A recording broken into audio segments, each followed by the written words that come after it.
Hi అండి, నమస్తే. Welcome back to my channel visa kitchen and vlogs.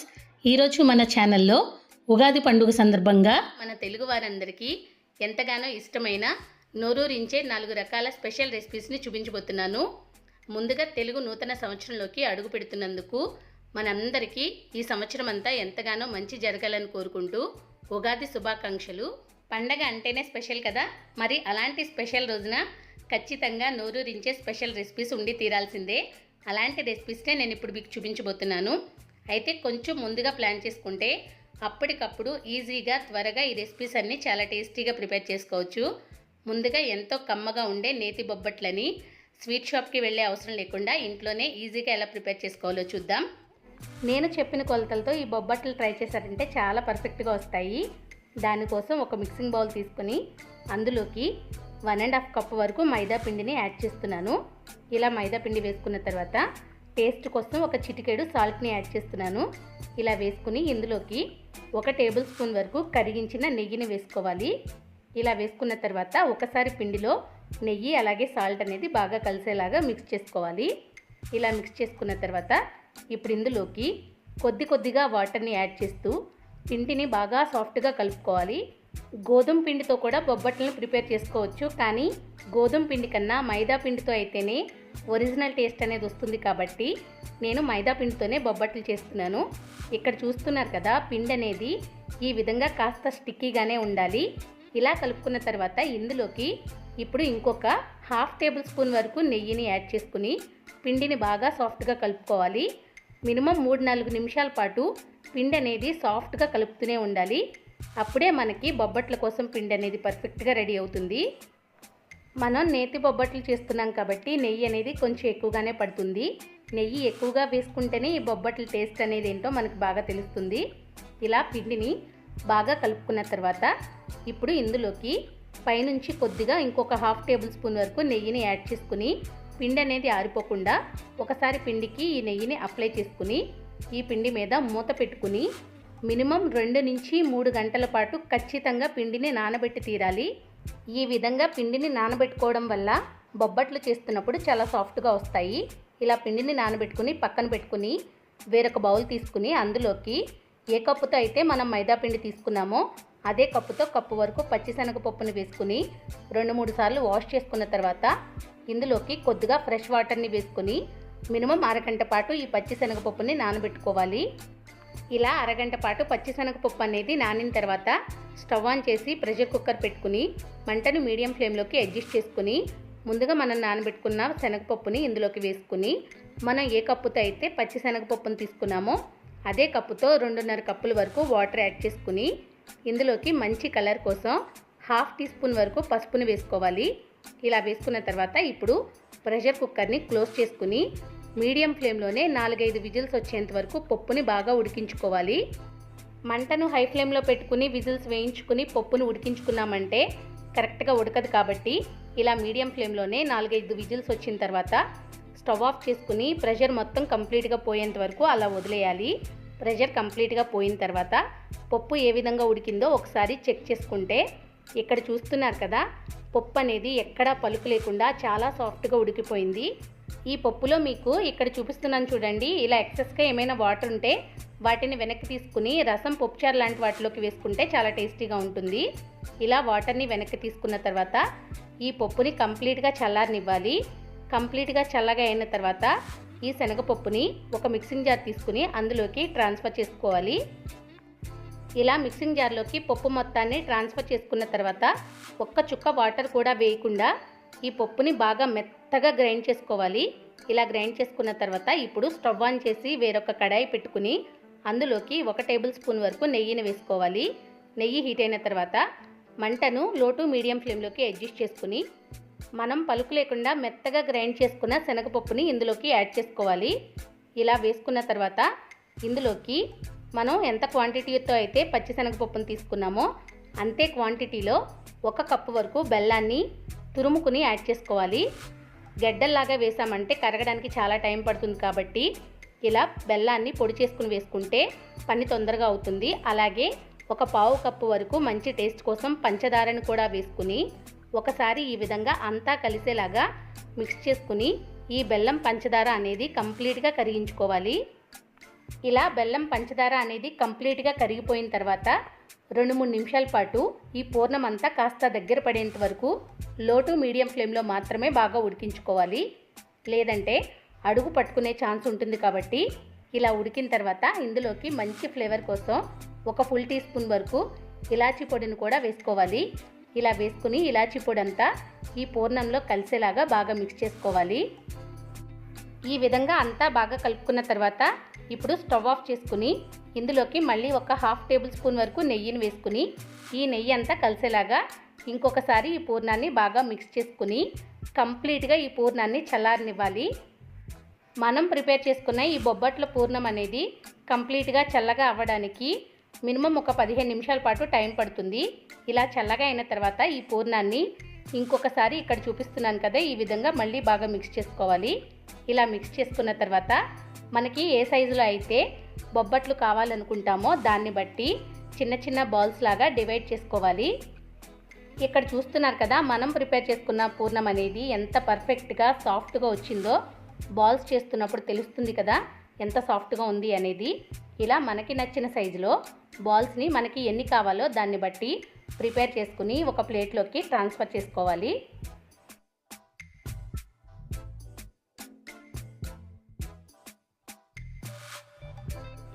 ఈ విధంగా మనకి బొబ్బట్లు ఎన్ని కావాలనుకుంటామో దాన్ని బట్టి బాల్స్ని ప్రిపేర్ చేసుకుని పక్కన పెట్టుకున్న తర్వాత మిగిలిన పూర్ణాన్ని మీరు కావాలి అనుకుంటే ఫ్రిడ్జ్లో 10 డేస్ వరకు స్టోర్ చేసుకోవచ్చు. ఇప్పుడు ముందుగా మనం కలుపుకున్న పిండిని తీసుకుని మళ్ళీ ఒకసారి 1 నిమిషం పాటు బాగా సాఫ్ట్గా మిక్స్ చేసుకోవాలి.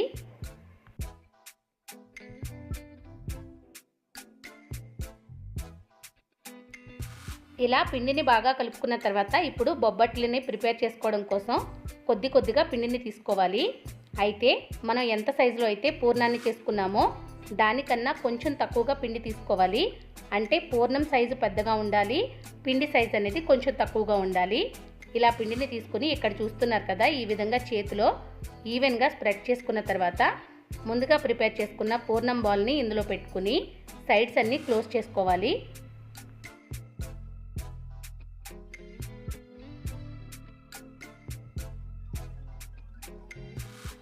ఈ విధంగా సైడ్స్ అన్నీ నీట్గా క్లోజ్ చేసుకున్న తర్వాత ఇప్పుడు బొబ్బట్లని ప్రిపేర్ చేసుకోవడం కోసం ఏదైనా ప్లాస్టిక్ షీట్ని కానీ లేదంటే మనం ఆయిల్ కవర్స్ ఉంటాయి కదా వాటిని కూడా యూజ్ చేసుకోవచ్చు.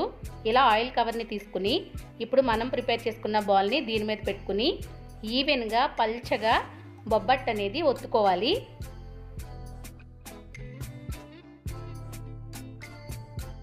ఇలా మనకి నచ్చిన సైజులో పల్చగా స్ప్రెడ్ చేస్తున్నప్పుడు ఈ పూర్ణం అనేది బయటికి వచ్చినట్టే కనిపిస్తుంది కానీ బయటికైతే రాదు. ఎందుకంటే మనం పిండి పర్ఫెక్ట్గా కలుపుకున్నాం కాబట్టి. ఇక్కడ చూస్తున్నారు కదా, నేనైతే కాస్త పెద్ద సైజులోనే పల్చగా బొబ్బట్లు అనేది చేసుకోవడం కోసం బాగా స్ప్రెడ్ చేసుకున్నాను. ఇప్పుడు స్టవ్ ఆన్ చేసి ఒక ప్యాన్ పెట్టుకుని బాగా హీట్ చేసుకోవాలి. మంట అనేది హై ఫ్లేమ్లోనే పెట్టుకుని ఈ ప్యాన్ని బాగా హీట్ చేసుకున్న తర్వాత ముందుగా మనం బొబ్బట్లని ఇలా ప్రిపేర్ చేసుకున్నాం కదా, దానిని ఈ కవర్ నుంచి కాస్త నెమ్మదిగా ఈ విధంగా తీసుకుని ఇప్పుడు ఈ బొబ్బట్లని కాల్చుకోవడం కోసం వేడివేడిగా ఉన్న ప్యాన్ మీద మనం పల్చగా ఈవెన్గా స్ప్రెడ్ చేసుకున్న బొబ్బట్టిని వేడివేడి పెనం పైన వేసుకుని 30 సెకండ్స్ పాటు హై ఫ్లేమ్లోనే కాల్చుకుని సైడ్స్లో ఇలా కొద్దిగా నెయ్యి వేసుకుని ఇంకొక 30 సెకండ్స్ పాటు కాలిన తర్వాత ఒకసారి వెనకకి టర్న్ చేసుకుని మళ్ళీ పైనుంచి కొద్దిగా నెయ్యిని ఈ విధంగా అప్లై చేసుకోవాలి. ఇలా అప్లై చేసుకుని ఇంకొక 30 సెకండ్స్ పాటు ఈ బొబ్బట్ అనేది బాగా కాలిన తర్వాత ఇంకొకసారి టర్న్ చేసుకుని వెనక సైడ్ కూడా కొద్దిగా నెయ్యిని ఇక్కడ చూస్తున్నారు కదా ఈ విధంగా స్ప్రెడ్ చేసుకుని ఇంకొక 30 సెకండ్స్ పాటు బొబ్బట్టిని బాగా కాల్చుకోవాలి. ఇలా హై ఫ్లేమ్లో మాత్రమే బొబ్బట్టిని 2 సైడ్లు బాగా మంచి కలర్ వచ్చేంత వరకు ఫ్రై చేసుకున్న తర్వాత ఒక ప్లేట్లోకి ట్రాన్స్ఫర్ చేసుకోవాలి. ఇప్పుడు ఇంకొక బొబ్బట్టిని ప్రిపేర్ చేసి చూపిస్తున్నాను చూడండి. ఇలా మనకు కావాల్సినన్ని బొబ్బట్లని హై ఫ్లేమ్లో మాత్రమే నేను చూపిస్తున్నాను కదా ఈ విధంగా నెయ్యిని స్ప్రెడ్ చేసుకుంటూ బాగా కాల్చుకుని తీసుకోవాలి. ఇలా ప్రిపేర్ చేసుకున్న బొబ్బట్లు అనేది బయట పెట్టుకుంటే 4-5 రోజుల పాటు కూడా ఫ్రెష్గానే ఉంటాయి. ఇలా ప్రిపేర్ చేసుకున్న తర్వాత బొబ్బట్లు అనేది మనకి ఏ విధంగా సాఫ్ట్గా వచ్చాయి అనేది ఒకసారి చూపిస్తున్నాను చూడండి. ఎంత పర్ఫెక్ట్గా సాఫ్ట్గా నోట్లో వేసుకుంటే కరిగిపోయేలా వచ్చాయో మీకే తెలుస్తుంది కదా. ఈ విధంగా ఎంతో కమ్మనైన నేతి బొబ్బట్లని బయట స్వీట్ షాప్స్ నుండి తెచ్చుకునే అవసరం లేకుండా పక్కా కొలతలతో ఇలా ట్రై చేశారంటే చాలా పర్ఫెక్ట్గా వస్తాయి. ఇప్పుడు చాలామందికి ఎంతగానో ఇష్టమైన చింతపండు పులిహోరని టెంపుల్ స్టైల్లో ప్రసాదం పులిహోరలాగా ఏ విధంగా చేయాలి అనేది చూద్దాం. ముందుగా ఈ పులిహోరని ప్రిపేర్ చేసుకోవడానికి కాస్త పెద్ద సైజు నిమ్మకాయ అంత ఉండే చింతపండుని తీసుకుని దాని మీద ఉండే తుక్కంతా క్లియర్ చేసుకుని 1-2 సార్లు వాష్ చేసుకున్న తర్వాత ఇందులోకి మళ్ళీ ఫ్రెష్ వాటర్ని వేసుకుని చింతపండు బాగా నానిన తర్వాత ఏ విధమైన తుక్కు అనేది లేకుండా చింతపండు జ్యూస్ని ఈ విధంగా సెపరేట్ చేసి పెట్టుకోవాలి. ఈ పులిహోరకి మంచి టేస్ట్ని యాడ్ చేయడానికి పొడిగా ఉండే ఒక చిన్న మిక్సింగ్ జార్ తీసుకుని అందులోకి 2 టేబుల్ స్పూన్ల వరకు ఆవాలు వేసుకోవాలి. ఇక్కడ నేను సన్న ఆవాలు వేస్తున్నాను, మీరు కావాలంటే పెద్ద ఆవాలను కూడా యూస్ చేసుకోవచ్చు. అలాగే ఇందులోకి 1/2 టేబుల్ స్పూన్ వరకు పసుపును కూడా వేసుకుని ఫైన్ పౌడర్ లాగా బ్లెండ్ చేసుకున్న తర్వాత కాసేపు ఈ పౌడర్ని పక్కన పెట్టుకుని ఇప్పుడు స్టవ్ ఆన్ చేసి కడాయి పెట్టి మంటను మీడియం ఫ్లేమ్లోకి అడ్జస్ట్ చేసుకుని ముందుగా మనం తీసుకున్న చింతపండు జ్యూస్ మొత్తాన్ని ఇందులోకి వేసుకున్న తర్వాత 1 టీ స్పూన్ వరకు రాక్ సాల్ట్, అలాగే 1/2 టీ స్పూన్ వరకు పసుపు, బాగా చిన్న ముక్కలుగా కట్ చేసి పెట్టుకున్న అల్లాన్ని 1 ఇంచు సైజు తీసుకుని ఈ విధంగా కట్ చేసుకుని వేసుకోవాలి. అదేవిధంగా 4-5 పచ్చిమిర్చిని చీలికలుగా చేసుకుని ఇందులోకి వేసుకుని 1 టేబుల్ స్పూన్ వరకు ఆయిల్, అలాగే చింతపండులోనే టేస్ట్ని బ్యాలెన్స్ చేయడం కోసం ఒక చిన్న బెల్లం ముక్కను కూడా యాడ్ చేసుకుని ఒకసారి అంతా కలిసేలాగా బాగా మిక్స్ చేసుకున్న తర్వాత కడాయి మీద మూత పెట్టి 5 నిమిషాల పాటు మీడియం ఫ్లేమ్లోనే బాగా ఉడికించుకోవాలి. 5 నిమిషాల తర్వాత మూత తీసి చూస్తే ఆయిల్ అనేది కాస్త పైకి తేలుతుంది కదా. ఇప్పుడు ఒకసారి మళ్ళీ మిక్స్ చేసుకుని మళ్ళీ కడాయి మీద మూత పెట్టి ఇంకొక 2-3 నిమిషాల పాటు ఈ పేస్ట్ అనేది కాస్త దగ్గర పడేంత వరకు ఉడికించుకోవాలి. 2-3 నిమిషాల తర్వాత కడాయి మీద మూత తీసి చూస్తే ఈ చింతపండు పేస్ట్ అనేది కాస్త దగ్గర పడింది కదా. కన్సిస్టెన్సీ అనేది ఈ విధంగా ఉండాలి. ఇలా ఉన్నప్పుడు స్టవ్ ఆఫ్ చేసుకుని ఈ పేస్ట్ని కంప్లీట్గా పక్కన పెట్టుకుని చల్లారనివ్వాలి. ఇప్పుడు పులిహోరలోకి పోపు వేసుకోవడం కోసం మళ్ళీ స్టవ్ ఆన్ చేసి చిన్న కడాయి పెట్టుకుని 2 టేబుల్ స్పూన్ల వరకు ఆయిల్ వేసుకుని హీట్ చేసుకోవాలి. ఆయిల్ హీట్ అయిన తర్వాత మంటను లో టు మీడియం ఫ్లేమ్లోకి అడ్జస్ట్ చేసుకుని 2 టేబుల్ స్పూన్ల వరకు పల్లీలు వేసుకుని లైట్గా కలర్ చేంజ్ అయ్యేంత వరకు 1 నిమిషం పాటు ఫ్రై చేసుకున్న తర్వాత ఇందులోకి 1 టేబుల్ స్పూన్ వరకు పచ్చిశనగపప్పు, 1 టేబుల్ స్పూన్ వరకు మినపగుళ్ళు, 1/2 టేబుల్ స్పూన్ వరకు ఆవాలు, 1/2 టేబుల్ స్పూన్ వరకు జీలకర్ర, 4-5 ఎండుమిర్చిని చిన్న ముక్కలుగా తుంచుకుని వేసుకుని లైట్గా 1 నిమిషం పాటు ఫ్రై చేసుకున్న తర్వాత ఇందులోకి మంచి ఫ్లేవర్ కోసం కొద్దిగా కరివేపాకును కూడా యాడ్ చేసుకుని 1 నిమిషం పాటు కరివేపాకు చిటపటలాడేంత వరకు ఫ్రై చేసుకున్న తర్వాత ఇందులోకి మనం తినే స్పైసీనెస్కి తగినట్లుగా 4-5 పచ్చిమిర్చిని చీలికలుగా చేసుకుని వేసుకుని కాస్త క్రిస్పీగా అయ్యేంత వరకు ఫ్రై చేసుకున్న తర్వాత మరింత టేస్ట్ని యాడ్ చేయడం కోసం 10-15 వరకు కాజును కూడా వేసుకుని లైట్గా కలర్ చేంజ్ అయ్యేంత వరకు ఈ పోపుని ఫ్రై చేసుకోవాలి. మీకు ఇష్టమైతే మరింత ఫ్లేవర్ని యాడ్ చేయడానికి కొద్దిగా ఇంగువను కూడా ఇప్పుడే యాడ్ చేసుకోండి. ఇలా వేసుకుని పోపు ఫ్రై అయిన తర్వాత కాసేపు పక్కన పెట్టుకుని ఇప్పుడు పొడి పొడిగా ఉడికించుకున్న 2 కప్పుల రైస్లోకి కొద్దిగా పచ్చి కరివేపాకుని వేసుకుని ఒకసారి అంతా కలిసేలాగా బాగా మిక్స్ చేసుకోవాలి. ఇలా వేడివేడి రైస్లోకి కరివేపాకు వేసుకోవడం వల్ల రైస్కి మంచి ఫ్లేవర్ అనేది యాడ్ అవుతుంది. ఇలా వేసుకుని 1 నిమిషం పాటు అలా వదిలేసిన తర్వాత ఇప్పుడు ఇందులోకి టేస్ట్కి సరిపడగా సాల్ట్ అనేది మీ క్వాంటిటీని బట్టి అడ్జస్ట్ చేసుకుని వేసుకోండి. ఇలా వేసుకున్న తర్వాత ముందుగానే మనం ఆవపొడిని బ్లెండ్ చేసుకుని పెట్టుకున్నాం కదా, దానిని 1.5 టేబుల్ స్పూన్ వరకు వేసుకోవాలి. అదేవిధంగా 1 టేబుల్ స్పూన్ వరకు ఆయిల్ను కూడా వేసుకుని రైస్కి ఆవపొడి ఫ్లేవర్ అంతా పట్టుకునేలాగా ఒకసారి బాగా కలుపుకున్న తర్వాత ఇందులోకి ముందుగానే మనం ఉడికించి పెట్టుకున్న చింతపండు పేస్ట్ను కూడా యాడ్ చేసుకోవాలి. ఇక్కడ నేను రెగ్యులర్ రైస్ మాత్రమే యూస్ చేస్తున్నాను, ఎందుకంటే మనం రెగ్యులర్గా యూస్ చేసుకునే రైస్ అయితేనే చింతపండు పులిహోరకి టేస్ట్ బాగుంటుంది. ఇలా చింతపండు పేస్ట్ను కూడా వేసుకుని రైస్కి బాగా పట్టుకునేలాగా కలుపుకున్న తర్వాత ఇందులోకి ముందుగానే మనం వేసుకున్న పోపును కూడా యాడ్ చేసుకోవాలి. పులిహోరలోకి పోపు అనేది కాస్త ఎక్కువగా వేస్తేనే టేస్ట్ బాగుంటుంది కాబట్టి నేను కొంచెం ఎక్కువగానే యాడ్ చేస్తున్నాను.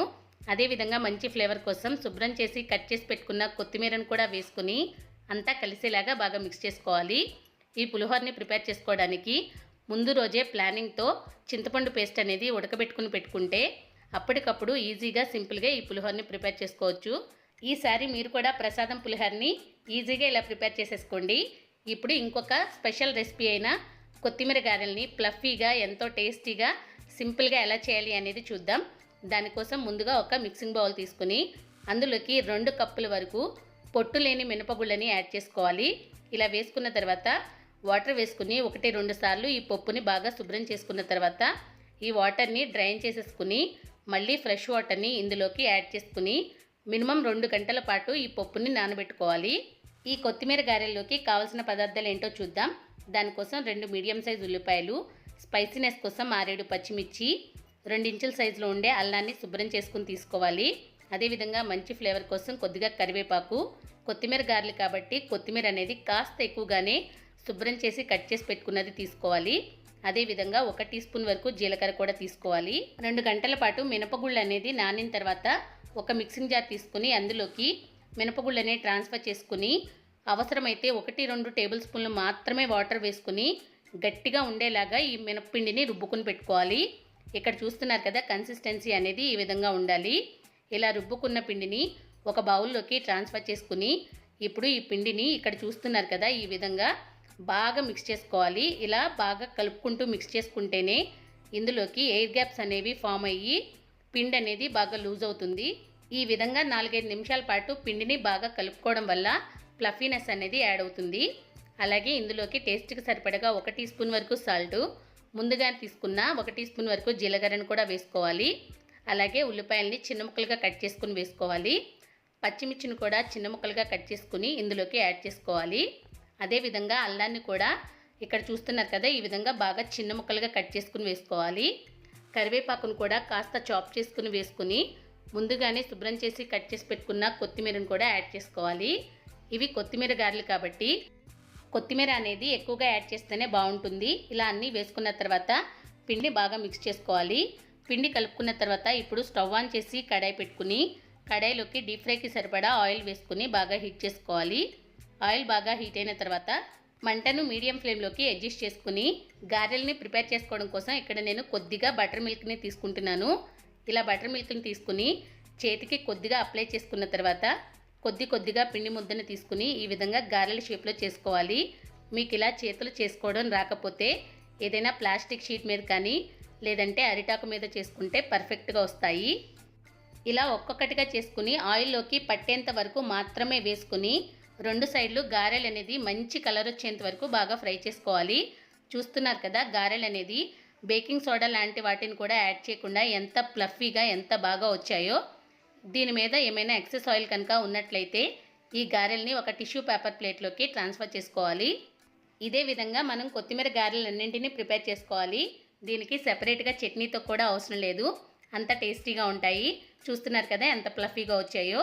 ఇప్పుడు ఇంకొక స్పెషల్ రెసిపీ అయిన స్వీట్ రెసిపీ అందరికీ నచ్చేలాగా సేమియా సగ్గుబియ్యం పాయసం అనేది సింపుల్గా ఎలా చేయాలో చూపించబోతున్నాను.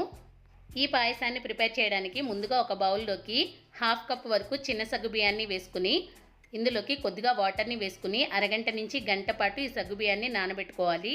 మీరు కావాలనుకుంటే పెద్ద సగ్గుబియ్యాన్ని కూడా యూస్ చేసుకోవచ్చు. ఇలా నానిన తర్వాత ఇప్పుడు పాయసం ప్రిపేర్ చేయడానికి స్టవ్ ఆన్ చేసి కడాయి పెట్టి 2 టేబుల్ స్పూన్ల వరకు నెయ్యి వేసుకోవాలి. నెయ్యి హీట్ అయిన తర్వాత మంటను మీడియం ఫ్లేమ్లోకి అడ్జస్ట్ చేసుకుని 1/2 కప్ వరకు చాప్ చేసుకున్న డ్రై ఫ్రూట్స్ని యాడ్ చేసుకోవాలి. నేనైతే కాజు బాదం తీసుకుంటున్నాను. మీరు మీకు నచ్చిన ఏ డ్రై ఫ్రూట్స్నైనా ఇందులోకి వాడుకోవచ్చు. ఇలా వేసుకుని లైట్గా డ్రై ఫ్రూట్స్ అనేది కలర్ చేంజ్ అయ్యేంత వరకు ఫ్రై చేసుకున్న తర్వాత ఒక బౌల్లోకి ట్రాన్స్ఫర్ చేసుకోవాలి. ఇప్పుడు ఇందులోనే మళ్ళీ ఎక్స్ట్రాగా నెయ్యి అనేది యాడ్ చేయకుండా 1 కప్పు వరకు సేమియాని యాడ్ చేసుకుని కలుపుకుంటూ సేమియా అనేది గోల్డెన్ బ్రౌన్ కలర్ వచ్చేంత వరకు ఫ్రై చేసుకోవాలి. మీరు కావాలి అనుకుంటే రోస్టెడ్ సేమియాని కూడా ఇందులోకి యూస్ చేసుకోవచ్చు. కానీ నేతలో సేమియా ఫ్రై అయితేనే బాగుంటుంది కాబట్టి ఈ విధంగా ఫ్రై చేస్తున్నాను. చూస్తున్నారు కదా, ఇలా సేమియా ఫ్రై అయిన తర్వాత బౌల్లోకి ట్రాన్స్ఫర్ చేసుకుని ఇప్పుడు ఇదే కడాయిలోకి 2 గ్లాసుల వరకు వాటర్ని యాడ్ చేసుకోవాలి. దాదాపుగా వాటర్ని 1/2 లీటర్ కన్నా కొంచెం ఎక్కువగా యాడ్ చేస్తున్నాను. ఇలా వాటర్ వేసుకున్న తర్వాత సేమియా అలాగే సగ్గుబియ్యాన్ని ఉడికించడం కోసం కడాయి మీద మూత పెట్టి వాటర్ని బాయిల్ చేసుకోవాలి. వాటర్ బాగా బాయిల్ అవుతున్నప్పుడు కడాయి మీద మూత తీసి ఇందులోకి ముందుగానే నానబెట్టుకున్న సగ్గుబియ్యాన్ని యాడ్ చేసుకోవాలి. ఇలా వేసుకున్న తర్వాత ఒకసారి మిక్స్ చేసుకుని కడాయి మీద మూత పెట్టి మీడియం ఫ్లేమ్లోనే మినిమం 5 నుంచి 10 నిమిషాల పాటు సగ్గుబియ్యాన్ని ఉడకబెట్టుకోవాలి. ఇలా 10 నిమిషాల పాటు మీడియం ఫ్లేమ్లోనే సగ్గుబియ్యం అనేది ఉడికిన తర్వాత కడాయి మీద మూత తీసి చూస్తే సగ్గుబియ్యం అనేది కంప్లీట్గా ట్రాన్స్పరెంట్ కలర్లోకి చేంజ్ అయ్యాయి కదా. ఇలా అయితేనే సగ్గుబియ్యం అనేది పర్ఫెక్ట్గా ఉడికినట్టు. ఇలా ఉడికిన తర్వాత ముందుగానే మనం ఫ్రై చేసి పెట్టుకున్న సేమియాను కూడా యాడ్ చేసుకుని ఒకసారి బాగా కలుపుకుని 2-3 నిమిషాల పాటు ఈ సేమియాను కూడా ఉడికించుకోవాలి. సేమియా అనేది ఉడకడానికి ఎక్కువగా టైం అయితే పట్టదు. ఇలా సేమియా కూడా ఉడికి దగ్గర పడిన తర్వాత ఇప్పుడు ఇందులోకి ముందుగానే కాచి పెట్టుకున్న పాలని 1/2 లీటర్ వరకు యాడ్ చేసుకోవాలి. ఈ సగ్గుబియ్యం సేమియా పాయసంలోకి పాలు అనేది ఎక్కువగా యాడ్ చేస్తేనే టేస్ట్ బాగుంటుంది. ఇలా వేసుకున్న తర్వాత ఒకసారి కలుపుకుని 2-3 నిమిషాల పాటు సేమియా సగ్గుబియ్యాన్ని పాలలో బాగా ఉడికించుకుని ఇప్పుడు ఇందులోకి స్వీట్నెస్కి సరిపడగా 3/4 కప్పు వరకు షుగర్ని యాడ్ చేసుకోవాలి. మనం ఏ కప్పుతో అయితే సేమియా తీసుకున్నామో దాంతోనే మెజర్ చేసుకుంటున్నాను. మీకు కనుక స్వీట్నెస్ ఎక్కువగా కావాలి అనుకుంటే ఇంకొంచెం యాడ్ చేసుకోండి. ఇలా వేసుకొని షుగర్ కంప్లీట్గా కరిగేంత వరకు ఉడికించుకున్న తర్వాత మంచి ఫ్లేవర్ కోసం 1/2 టీ స్పూన్ వరకు ఇలాచీ పొడి, అలాగే 1 టేబుల్ స్పూన్ వరకు నెయ్యిని కూడా వేసుకొని ఒకసారి బాగా కలుపుకొని 1 నిమిషం పాటు ఉడికిన తర్వాత ముందుగానే ఫ్రై చేసి పెట్టుకున్న డ్రై ఫ్రూట్స్ను కూడా యాడ్ చేసుకుని అంతా కలిసేలాగా మిక్స్ చేసుకుని స్టవ్ ఆఫ్ చేసుకుని వేడివేడిగా కానీ లేదంటే చల్లారిన తర్వాత కానీ సర్వ్ చేసుకుంటే ఈ సేమియా సగ్గుబియ్యం పాయసం అనేది చాలా టేస్టీగా ఉంటుంది. చూస్తున్నారు కదా, కొంచెం ముందుగా ప్లాన్ చేసుకుని ఎంతో సింపుల్గా టేస్టీగా నోరూరించే ఇలా స్పెషల్ రెసిపీస్ని ఉగాదికి మీరు కూడా ట్రై చేసి మీకు ఎలా వచ్చాయి అనేది మీ వాల్యుబుల్ ఫీడ్బ్యాక్ని నాకు కామెంట్ రూపంలో షేర్ చేయండి. ఈ వీడియో కానీ మీకు నచ్చినట్లయితే ఒక లైక్ చేయండి, మీ ఫ్రెండ్స్ అండ్ రిలేటివ్స్తో షేర్ చేసుకోండి. తప్పకుండా నా ఛానల్ని సబ్స్క్రైబ్ చేసుకుని పక్కనే ఉన్న బెల్ ఐకాన్ని ప్రెస్ చేసి ఆల్ అనే ఆప్షన్ కూడా క్లిక్ చేసుకుంటే నేను ఎలాంటి వీడియోస్ పోస్ట్ చేసినా వాటి నోటిఫికేషన్స్ అనేది మీకు మిస్ అవ్వకుండా వస్తాయి.